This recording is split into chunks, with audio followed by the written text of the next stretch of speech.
Well, hello there, and welcome to Oodles of Brutals, Nupocalypse. Today I'm going to be counting down my top 5 nu metal albums.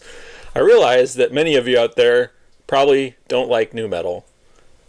Some of you probably actively hate nu metal.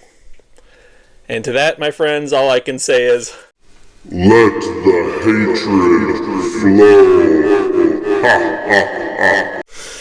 but in all seriousness and without further ado, let's just get right into it. First up, Coal Chamber, Dark Days. This came out in 2002. It was Coal Chamber's third album and their final one before they broke up. They later on reunited and released an album called Rivals, but this was their final album for a long time. It is, in my opinion, their best album.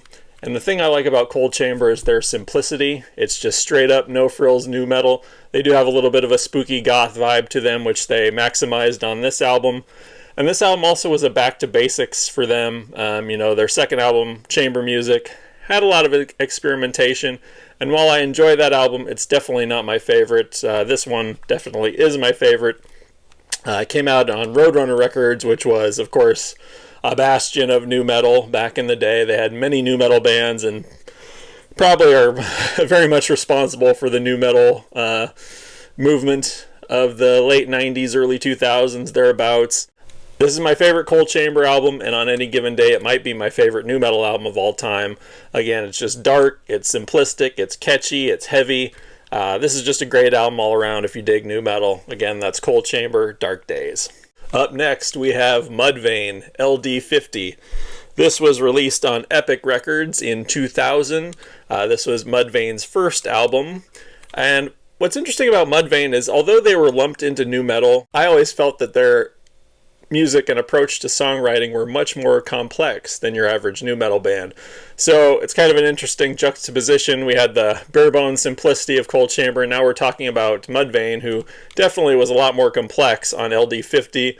I really like the bass playing, especially from Ryan Martini on this album. It's just very cool sounding. Just gives the album a unique flavor, and again, this was a much more, dare I say, technical approach to nu metal than most of what was going on at that time. This is just a really cool album. Unfortunately, Mudvayne never sounded like this again. They kind of sold out after this one, in my opinion. They got very poppy, very radio friendly. But this is just a great all-around album, and honestly, I think it transcends nu metal just because it's such a interesting and unique approach to the genre. This is Mudvayne LD50. Coming in at number 3, we have Static X with Wisconsin Death Trip. This was Static X's first album. It was released in 1999 on Warner Brothers Records, and this, my friends, once again, this is another album that transcends nu metal in my opinion, because it's clearly got an industrial metal influence. It's got a significant Ministry influence. Unfortunately, this is another band that started to get more radio friendly as time went on, but this album is just very heavy, very pummeling, and just a lot more fun and a lot darker than a lot of the nu metal that was coming out at the time. I really like this one because of the industrial influence. It makes it stand out. Certainly a lot of other nu metal bands had sort of an electronic thing going on, but I think it was much more pronounced with Static X. In fact, I believe they referred to themselves as Evil Disco at one time. These guys never really recaptured the sound that they got on Wisconsin Death Trip. It's kind of a lightning in a bottle situation. But what can you do? At least they got one amazing album, and I will say their second album, Machine, is also quite good, but it still pales in comparison to Wisconsin Death Trip. This just has a ton of great songs. This one, again, this could go neck and neck with Coal Chamber's Dark Days for my favorite nu metal album of all time on any given day. This is just a great pummeling nu metal album, and you should definitely check this out.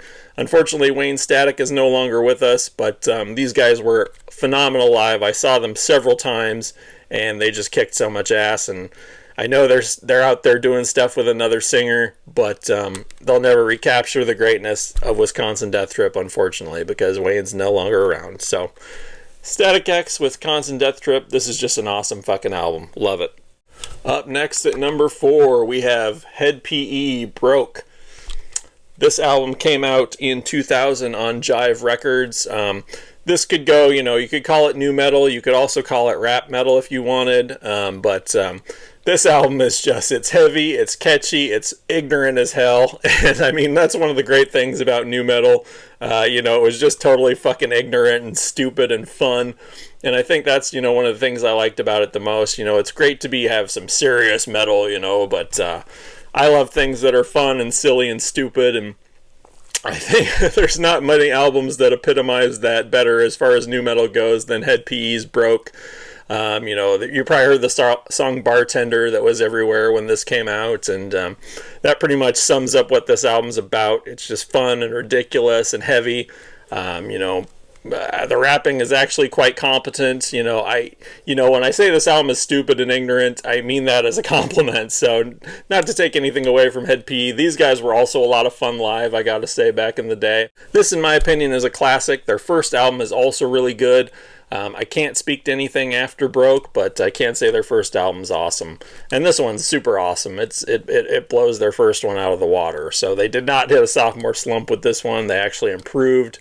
This is just a really fun album, and if you haven't heard it, definitely check out Head PE's Broke. Last but certainly not least, we've got Kitty with Spit. This came out in 1999 on Artemis Records. Kitty was from Canada, and I actually never really listened to them back in the day. It's not because I had anything against Kitty. It's just one of those things where there were a million nu metal bands at the time when nu metal was big, and I never got around to them. I actually didn't hear this album in full till my wife played it for me. I did have like a promo CD that had a couple songs on it, but I never listened to this full album until my wife played it for me. I fucking love it. Kitty gets lumped in with nu metal, but there's also like a 90s kind of alternative or grunge influence to their music also. So I think in a way they're kind of like an extension of what L7 was doing and what Babes in Toyland were doing. They just kind of upped the heaviness and upped the aggression, but you can still, in this album, hear that kind of alternative rock influence still.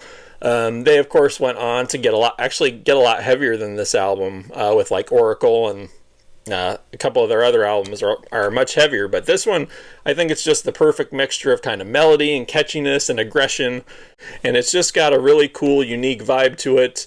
My wife says they aren't nu metal. I say they are, but they definitely have some outside influences, and I just think this is a really cool album. Again, it's just kind of an extension of what had come before, and it's just really fucking good. And if you haven't heard this one, if you slept on it like I did, there's still time, guys. Check out Kitty's Spit. This is a great album. My favorite song on this one's probably Brackish, and I think that might be the first song of theirs I ever heard, actually, but it still just totally kicks ass. Great fucking single, but the album's great throughout, and you should definitely check out Kitty's Spit. Well, guys, there you have it, my top 5 nu metal albums. I hope you enjoyed this video. If you didn't, I'm sorry. If you hate nu metal, tell me about it in the comments. If you like nu metal, tell me about it. Let me know what your top 5 nu metal albums are. I would love to know.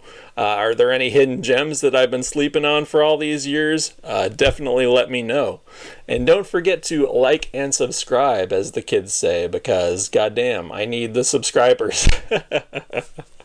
But in all seriousness, thank you for watching. Until next time, guys, take care. Peace.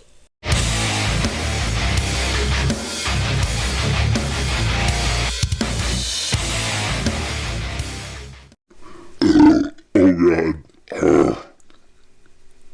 Jesus Christ.